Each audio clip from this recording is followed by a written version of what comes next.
ಅಮ್ಮ ಏನು ಮಾಡ್ತಿ? ಕ್ಯಾರೆಟ್ ಹಲ್ವಾ. ಓಕೆ.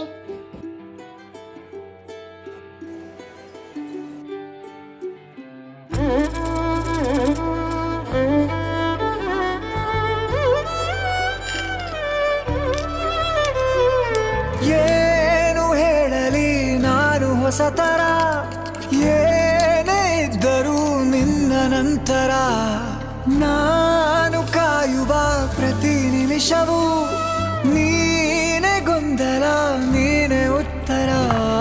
ಮೌನದಲ್ಲೇ ಮಾತನಾಡುವ ಮಾಯೆ ನೀನೆ, ಮೂರು ಭಾವ ಸೇರಿ ಮೂಡಿದ ಸಾಲು ನೀನೆ. Carrot halwa ready.